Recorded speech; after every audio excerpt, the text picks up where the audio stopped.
সম্মানিত ভিউয়ার্স, কেমন আছেন সবাই? আশা করছি সবাই ভালো আছেন। দর্শক শ্রোতা, আপনারা ভিডিও শুরুতে ছোট্ট একটা ভিডিও ক্লিপ দেখতে পেয়েছেন।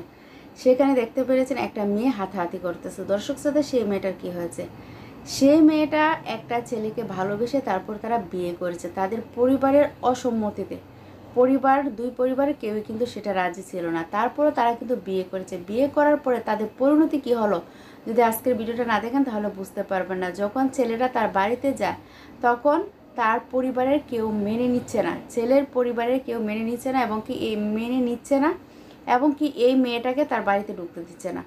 এমন অবস্থা, ছেলেটা সে একাই বাড়িতে ঢুকতে চাচ্ছিল, কিন্তু তার স্ত্রী তাকে কোনোভাবে ছাড়তে বা একা বাড়িতে ঢুকতে দিচ্ছে না। তো দর্শক শ্রোতা, অবশেষে কি হলো এবং কি ঘটলো, তো চলুন আমরা সম্পূর্ণ ভিডিওটা দেখলে আমরা বুঝতে পারবো যে এই ভালোবাসার পরিণতি যে এইগুলা। দর্শক শ্রোতা, এই ভালোবাসার পরিণতি কি হতে পারে যদি আজকের ভিডিওটা না দেখেন তাহলে বুঝতে পারবে না। তো চলুন আমরা ভিডিওতে চলে যাই। তো ভিডিওতে যাবার আগে আপনাদের কাছে যে কথাটি না বললি নয়, যারা আমাদের চ্যানেলে নতুন এসেছেন অবশ্যই চ্যানেলটা সাবস্ক্রাইব করবেন। অলরেডি যারা করে ফেলেছেন আপনাদেরকে অসংখ্য ধন্যবাদ।